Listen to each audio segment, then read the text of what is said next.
श्री गणेशाय नमः। ओम नमः शिवाय। स्वागत है आपका दिव्या के साथ भाग्य की बात में। आज हम बात करेंगे कुंडली में छठे भाव की। वैदिक ज्योतिष में 9 ग्रहों में से प्रत्येक आपकी जन्म कुंडली में किसी न किसी भाव में मौजूद रहता है और यह स्थिति न केवल आपके स्वयं के व्यक्तित्व के बारे में बताती है बल्कि यह भी बताती है कि आप प्रकृति से, समाज से कैसे जुड़े हुए हैं और अपने आसपास की दुनिया के साथ आप किस प्रकार से अपना कम्युनिकेशन करते हैं। इसके अलावा आपकी कुंडली के जो 12 भाव होते हैं वो आपके अतीत को, वर्तमान को और भविष्य को बताते हैं। मतलब ये एक रोड मैप की तरह हैं। जैसे आकाश में ये ग्रह गोचर करते हैं वैसे वैसे आपके जीवन में विभिन्न घटनाएं घटती हैं और उन घटनाओं को ट्रिगर मिलता है। कुंडली के हर भाव का अपना अलग अर्थ होता है और यही कुंडली के भाव होते हैं जो हमारे जीवन के विभिन्न पहलुओं का प्रतिनिधित्व करते हैं। रोग, ऋण, रिपु। जी हाँ, ज़्यादातर कुंडली के छठे भाव को इन्हीं 3 एट्रीब्यूट से जाना जाता है, यानी कि रोग, ऋण और शत्रु जो है छठे भाव को इंगित करते हैं। लेकिन इससे कहीं ज़्यादा महत्व है छठे भाव का। छठे भाव से हम जातक का स्वास्थ्य जान सकते हैं और उसका स्वास्थ्य जीवन यानी उसकी इम्यूनिटी और उसको रोग कौन कौन से हो सकते हैं ये हम जान सकते हैं। तो वैदिक ज्योतिष में इस भाव को रोग भाव के नाम से भी जाना जाता है, यानी उस जातक को कौन सी बीमारियां लग सकती हैं, अभी नहीं तो बाद में बुढ़ापे में उसको कौन सी बीमारी होगी, और दूसरा उस बीमारी से उबरने की उसमें कितनी क्षमता है, यह भी छठा भाव बताता है। छठे भाव से हम जातक के शत्रुओं का भी पता लगा सकते हैं और जातक पर कितना ऋण होगा और वह ऋण जितना बैंक से लोन हम लेते हैं उसका पता भी हम छठे भाव से लगा सकते हैं। सबसे दिलचस्प बात यह है कि हमारे घर के जो पालतू जानवर हैं, कई लोग पेट रखते हैं, तो उन पेट का भी हम पता छठे भाव से लगा सकते हैं। छठा भाव जातक की नौकरी से भी संबंधित होता है। जातक को अपनी नौकरी में क्या सरकारी नौकरी मिलेगी या नहीं और अपने सहकर्मियों से सहयोग मिलेगा या नहीं, यह भी हम छठे भाव से पता लगा सकते हैं। रिश्तों में हम देखें तो छठा भाव हमारे मामा, मौसी इत्यादि को इंगित करता है, क्योंकि ये माँ के भाव से तीसरा भाव होता है, यानी चतुर्थ भाव से तीसरा भाव होता है, इसलिए यह मामा, मौसी इत्यादि के बारे में बताता है। यह जातक के संतान के सुख के बारे में भी बताता है, यानी जातक के संतान के पास कितना धन होगा, कितना बैंक बैलेंस होगा, यह भी छठा भाव बताता है। छठे भाव से आपके जीवन के संघर्षों और मुकदमेबाजी को भी हम ज्ञात कर सकते हैं, यानी कि जातक के ऊपर कोई मुकदमा चल रहा है तो वह उसमें जीतेगा या नहीं जीतेगा, या फिर उसका जीवन ज़्यादातर मुकदमेबाजी में ही गुजरेगा, यह भी हम छठे भाव से पता लगा सकते हैं। 6, 8, 12 जो कि हमारे कुंडली के दुख स्थान होते हैं, यानी बुरे भाव माने जाते हैं, उनमें से एक बुरा भाव होता है छठा भाव। तो छठे भाव को ज़्यादातर अच्छी नज़र से इसलिए भी नहीं देखा जाता क्योंकि हमारे रोगों के बारे में, शत्रु के बारे में और कर्जे के बारे में यह भाव बताता है। लेकिन एक अच्छी बात यह है कि यह हमारे अर्थ त्रिकोण का भी भाव है, यानी जो हमारे अर्थ यानी पैसे को संबंधित भाव होते हैं, जैसे दूसरा भाव, छठा भाव, यह उनमें से एक भाव है। छठे घर का वैदिक नाम होता है अरि भाव या शत्रु भाव और इसके जो प्राकृतिक स्वामी ग्रह होते हैं वो होते हैं बुध, यानी इसमें राशि जो आती है काल पुरुष के हिसाब से वह छठी राशि आती है जिसका स्वामी बुध बनता है। और यदि शरीर से संबंधित हम अंगों को देखें तो यह हमारे पेट और आंतों और पाचन पथ को डिनोट करता है, यानी कि हमारी आंतों में कोई प्रॉब्लम है तो वह हम छठे भाव से देख सकते हैं। और छठे भाव से हम देख सकते हैं प्रतियोगी परीक्षा में हमारी विजय होगी या नहीं होगी, यानी कि हम अगर जो भी कंपटीशन एग्ज़ाम देते हैं उनको देख सकते हैं। और आपके जो कर्मचारी हैं, अंडर में काम करते हैं, यानी कि आपके नौकर हैं या फिर आपके अधीनस्थ हैं, उनको भी छठे भाव से हम देख सकते हैं। और अगर सर्विस की बात करें तो सेवाओं में हम देख सकते हैं छठे भाव से बैंकिंग सेवा, कोई भी यदि बैंक में काम करना चाहता है तो उसके छठे भाव की स्थिति से पता लगा सकते हैं हम। व्यवसाय की दृष्टि से देखें तो हम यदि कोई खिलाड़ी बनना चाहता है या अच्छा खिलाड़ी नाम वाला बनना चाहता है उसको भी हम छठे भाव से देख सकते हैं। और कितने अलग अलग एट्रीब्यूट हैं छठे भाव से, यानी छठे भाव के इंडिकेशन बहुत ही डिफरेंट होते हैं। बेकरी उद्योग या मैन्युफैक्चरिंग उद्योग जो जातक चलाते हैं, किसी भी तरह की मैन्युफैक्चरिंग करते हैं, वह भी हम छठे भाव से देख सकते हैं। जिस तरह से मैंने बताया 2, 6 और 10 जो कि हमारे अर्थ त्रिकोण है, उनमें से एक अर्थ त्रिकोण छठा भाव भी है।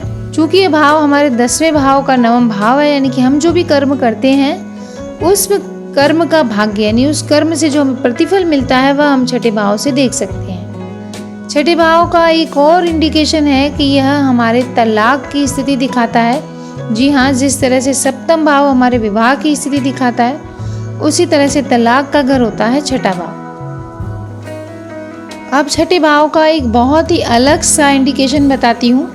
छठा भाव जो होता है हमारे पूर्व जन्मों के ऋण बंधनों को भी दिखाता है, यानी कि हम पूर्व जन्म में कौन सा ऋण लेकर आए हैं, क्योंकि जैसे ही इसका नाम है रोग ऋण रिपु, यानी हमारे ऊपर कब इस जन्म में कर्जा होगा और हम पिछले जन्म से किस किस का कर्जा लेकर आए हैं, कौन कौन से ऋण हमारे ऊपर हैं, वह भी ये छठा भाव बताता है।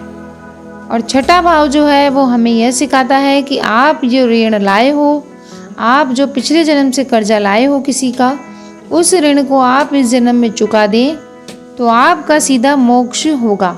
क्यों? क्योंकि छठे भाव से 7वां भाव होता है मोक्ष भाव, यानी 12वां भाव। तो जो लोग छठे भाव के ऋण बंधनों से मुक्त हो जाते हैं, उनका मोक्ष का मार्ग प्रशस्त हो जाता है। तो अब आइए जानते हैं कि हमारे छठे भाव में कौन से ग्रह हैं और वो क्या इंडिकेशन हमें दे रहे हैं, किस तरह का ऋण हमारे ऊपर बताते हैं जिनसे हमें उऋण होना है, यानी उन ऋणों को चुकाना है। तो सबसे पहले बात करते हैं सूर्य की। यदि आपके छठे भाव में सूर्य है तो यह सूर्य आपको बहुत अच्छी सरकारी नौकरी दिला सकता है, लेकिन आपके पिता के साथ आपके संबंध थोड़े कम अच्छे रहेंगे। और यदि बात करें आपके पिछले जन्मों के ऋण बंधनों की, तो छठे भाव के सूर्य वालों के ऊपर सरकार से, राजनीति के क्षेत्र से लोगों के ऋण होते हैं। यानी कि यदि आपके सरकार से ऋण नहीं है तो इस जन्म में जो आपको सरकारी नौकरी मिलेगी वो काफ़ी अच्छी निकलेगी। लेकिन यदि आपके पिछले जन्म से कोई सरकारी आपने गबन किया है, या सरकार से धोखाधड़ी की है, या सरकार के दंड से आप बचे हैं, तो भी आपको सरकारी नौकरी मिलेगी, लेकिन उसमें आपके अधिकारी कर्मचारियों से आपको बहुत प्रताड़ित होना पड़ेगा, या फिर आपके जीवन में सरकारी नौकरी आपको किसी घोटाले या गबन में भी फंसा सकती है। तो यदि छठे भाव में सूर्य है तो इसका मतलब है हमारे ऊपर सरकार का ऋण है। और छठे भाव के सूर्य वाले जातक बहुत ही जिम्मेदार होते हैं और उच्च पदों तक पहुंचते हैं, और अपने काम के प्रति काफ़ी समर्पित भी होते हैं, और वो सेवा भावना रखते हैं। और उनकी एक खूबी होती है कि उनकी जो इम्यूनिटी पावर है, बीमारियों से लड़ने की क्षमता है, वो काफ़ी अच्छी होती है। अब बात करें चंद्रमा की, तो यदि आपकी कुंडली में छठे भाव में चंद्रमा है तो आपकी माँ की सेहत ठीक नहीं रहती है, और आपको माता का या तो सुख भी कम मिलता है, या माता नहीं होती है, या माता बीमार रहती है। तो इसका अर्थ ये है कि आपके ऊपर मातृ ऋण है जो कि आप पिछले जन्म से लाए हैं। और यदि आपके ऊपर मातृ ऋण नहीं है तो इस जन्म में आपको माता का सुख भी मिलेगा। और छठे भाव का चंद्रमा आपको सेवा भावी बनाता है। यह आपको भावनात्मक पूर्णता तो देता ही है, साथ ही आप काफ़ी सहयोगी और दूसरों की भावनाओं को समझने वाले होते हैं। लेकिन यही छठे भाव का चंद्रमा जो है आपको तनाव और चिंता भी देता है, और डिप्रेशन की स्थिति में रखता है आपको हमेशा ही। तो इसके लिए आपको आपकी माता की खूब सेवा करनी चाहिए, और जितना हो सके अपने माता के ऋण से मुक्त रहना चाहिए। अब बात करते हैं छठे भाव में मंगल की। तो छठे भाव में जो मंगल होता है उसकी काफ़ी स्थिति सही मानी जाती है। यानी मंगल जो होता है उसके लाभ ये होते हैं कि मंगल आपको एक स्ट्रॉन्ग जातक बनाता है जो जल्दी से बीमार नहीं होता, और यदि आप बीमार हो जाते हैं तो बहुत जल्दी ठीक हो जाते हैं। यानी आपकी इम्यूनिटी बहुत अच्छी बनाता है छठे भाव का मंगल, और एक शत्रुहंता योग बनाता है। इसका मतलब है कि आप अपने शत्रुओं पर विजय पा सकते हैं। छठे भाव के जातक मंगल वाले जो हैं वो पुलिस की नौकरी में देखे गए हैं। लेकिन छठे भाव का जो मंगल होता है ये दिखाता है कि आपके ऊपर अपने भाइयों का ऋण है। और यदि स्त्रियों की कुंडली में यह मंगल छठे भाव में है तो उनके ऊपर उनके पति का ऋण होता है। तो या तो उनके पति की हेल्थ खराब रहती है या फिर उनका विवाह काफ़ी देर से होता है। छठे भाव का मंगल होता है, यह आपको किसी प्रॉपर्टी विवाद में उलझाए रखता है। तो इसके लिए आपको अपने भाइयों से संबंध अच्छे बना के रखने चाहिए। अब बात कर लेते हैं शुक्र की। छठे भाव का शुक्र जो होता है, यदि पुरुषों की कुंडली में यह योग है तो पुरुषों के लिए उनके ऊपर उनकी बहन का, पत्नी का या किसी स्त्री जातक का ऋण है, यानी कि वह पिछले जन्म से ही किसी स्त्री जातक का ऋण लेकर आया है। उन्होंने जरूर अपने पूर्व जन्म में किसी स्त्री को परेशान किया होगा और अपने बल का दुरुपयोग भी किया होगा। तो इस जन्म में यदि ऐसा ऋण है तो उन जातकों की पत्नियों की हेल्थ हमेशा खराब रहती है या फिर उनकी शादी देर से होती है अथवा नहीं भी होती है। और यदि महिलाओं की कुंडली में ये योग है तो उनकी अपनी बहनों से बिल्कुल भी नहीं बनती है या फिर उन्होंने भी कभी किसी स्त्री को, विधवा स्त्री को भी जरूर परेशान किया होगा। छठे हाउस में जो बुध होता है वह दिखाता है कि आपके ऊपर अपने मित्रों और छोटे भाइयों का ऋण है जिसको आप इस जन्म में कैरी करके लाए हैं और आप हमेशा वाद विवाद में घिरे रहेंगे और समय पर जब आपको ज़रूरत पड़ेगी आपके मित्र आपकी हेल्प नहीं करते और आपके भाइयों की आपको हेल्प नहीं मिल पाती है। आपने या तो मित्रों को अपने पूर्व जन्म में धोखा दिया रहता है। और छठे भाव का बुध यह भी बताता है कि आपके अंदर कहीं ना कहीं वाणी दोष है जिससे आपकी वाणी से आप अपने शत्रु भी क्रिएट कर लेते हैं और आप बहुत मेहनत करते हैं लेकिन आपको उस मेहनत का पूरा फल भी नहीं मिलता है। ऐसे जातकों को देखा गया है कि नसों का, तंत्रिका संबंधी विकार भी होते हैं, यानी नसों की प्रॉब्लम्स भी रहती हैं। तो ऐसे में जातक के लिए मधुर बोलना ही एकमात्र इलाज है। उसको अपनी वाणी से किसी का दिल नहीं दुखाना चाहिए और मित्रों को वक्त आने पर सहायता ही करनी चाहिए, उनको धोखा देने की नहीं सोचनी चाहिए। अब बात करते हैं छठे भाव में शनि की।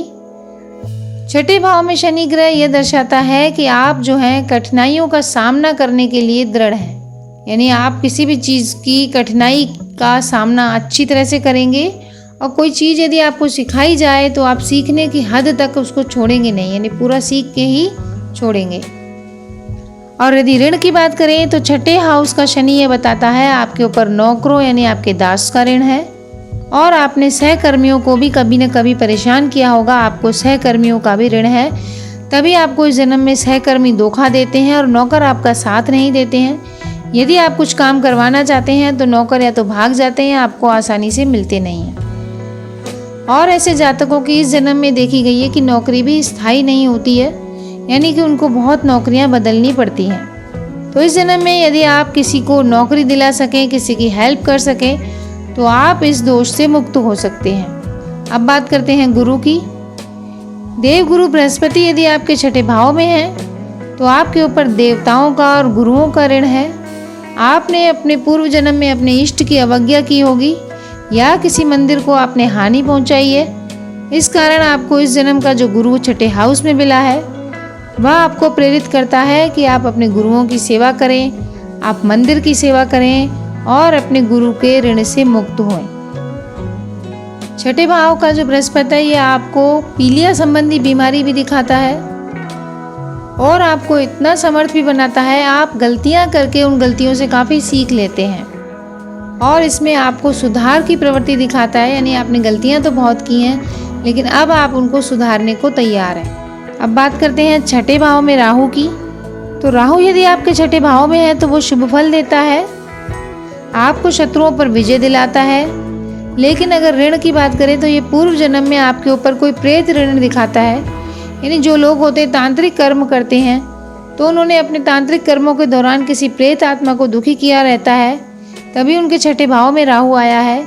तो वह इंडिकेट कर रहा है कि आपको इस जन्म में ऐसी घटनाओं से, ऐसी चीज़ों से दूर रहना चाहिए जिससे आप किसी की आत्मा को दुखा रहे हों। और छठे भाव का राहु यह भी दिखाता है कि आपने पूर्व जन्म में अपने पूर्वजों को काफ़ी दुख पहुंचाया था या आपके किसी पूर्वज की सद्गति नहीं हुई है, यानी उनकी कोई अकाल मृत्यु हुई है जिसके कारण आपने उनका अंतिम संस्कार नहीं कर पाए हों। तो छठे हाउस का जो राहु है वह आपको दिखाता है कि आपको अपने पितरों का सम्मान करना चाहिए, उनके सम्मान में कोई दान या भोज करना चाहिए। नहीं तो इस जन्म का जो छठे भाव का राहु है आपको किसी भी प्रोफेशन में स्थायी नहीं होने देगा। आपकी नौकरियां बदलती रहेंगी और बहुत सारी मेहनत करवाएगा, अलग अलग दिशा में मेहनत कराएगा, जिससे फल बिल्कुल भी नहीं मिल पाएगा। लेकिन हाँ, यह एक अच्छी आदत ये देता है कि आपको रोगों से और शत्रुओं से लड़ने की हिम्मत बहुत देता है। अब बात करते हैं केतु की।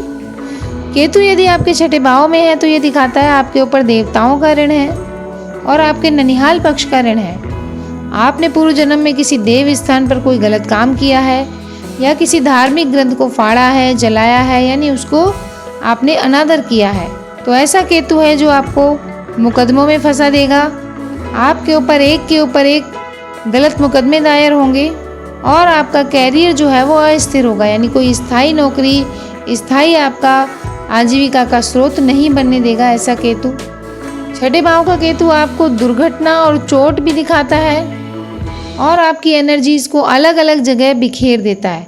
तो इसके लिए आपको क्या करना चाहिए कि आपको देवताओं का, पितरों के स्थान का और मंदिरों का बहुत आदर करना चाहिए, धार्मिक ग्रंथों को पढ़ना चाहिए। देखिए, मनुष्य का जो जीवन है अपने भाग्य द्वारा बंधा हुआ होता है और मनुष्य के ऊपर जो ग्रहों का प्रभाव होता है उसके अनुसार ही उसका जीवन चलता है। और ये किसी के वश की बात भी नहीं है कि वह अपनी इच्छा अनुसार अपने जीवन को मोड़ ले और अपने ग्रहों को शुभ स्थानों में बिठा ले या फिर अपने भाग्य का कोई लक्ष्य भी प्राप्त कर ले। तो काम जो हम करते हैं, उन काम करने के दौरान हमारे सामने बहुत सारी समस्याएं और चुनौतियां भी आती हैं। तो इन समस्याओं और चुनौतियों को देखने के लिए ही हमारा छठा भाव देखा जाता है।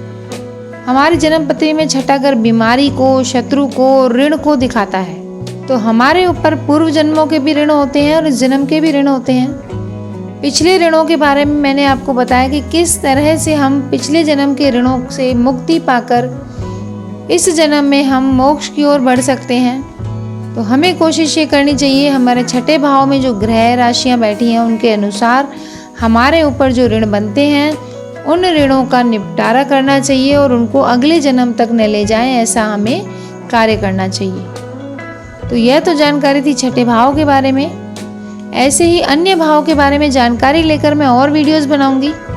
तब तक यदि आपको जानकारी पसंद आई है तो आप इस चैनल को लाइक, शेयर और सब्सक्राइब कर दीजिए। मिलते हैं अगले वीडियो में। तब तक नमस्कार दोस्तों।